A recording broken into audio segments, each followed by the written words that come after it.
Wala nga pa tao po. So eto hindi ko alam kung magiging proud ako nito mga kabukalbo dahil mangunguha ako ng kalamansi sa kapitbahay.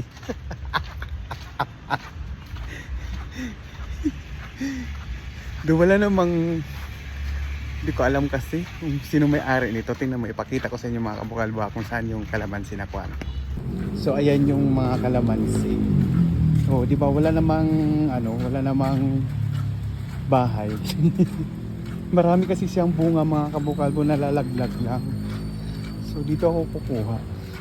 Minsan nga din nakikita ko dito, parang dito rin nangunguha yung yung may katabing sanggipsalan kasi doon kapag naubusan sila ng kalamansi. O yun ang daming bunga.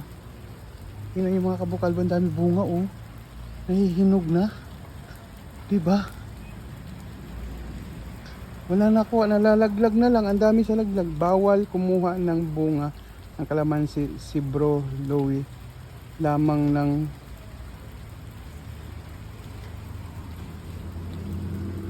hala.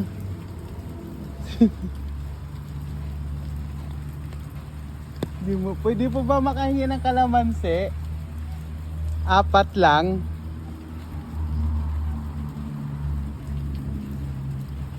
Pwede po ba makahingi ng kalamansi? 4 na piraso lang po.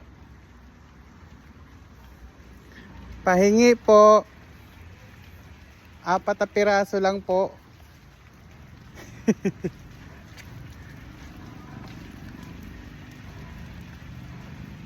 Huy!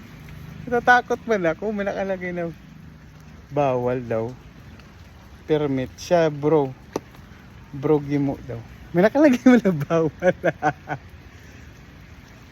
Pwede po bang makahingi ng kalamansi? Pahingi lang po 4 na piraso. Wag na nga, dun may nakalagay na bawal. Doon na lang.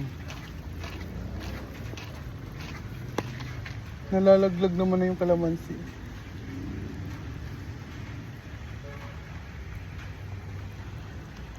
Bato.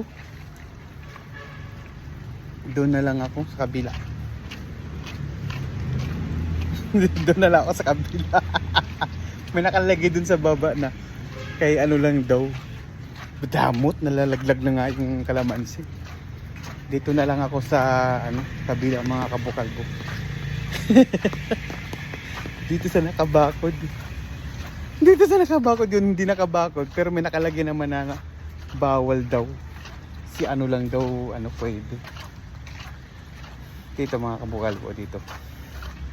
Ito. Dito tayo kukuha. Yan nakabakod siya pero mataas. 4 na piraso lang naman kunin natin. Kaso walang bunga. Ay meron. Sa baba.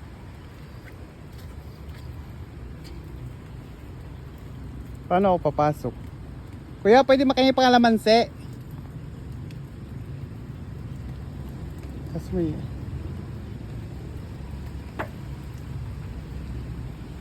ano yun? Ano yun? May may kulay green butiki ba yun? So ayun, nakakuha ko ng 4 na piraso. Malaki yung isa. Makakasuhan ako nito. Thank you po. Ano ba yan?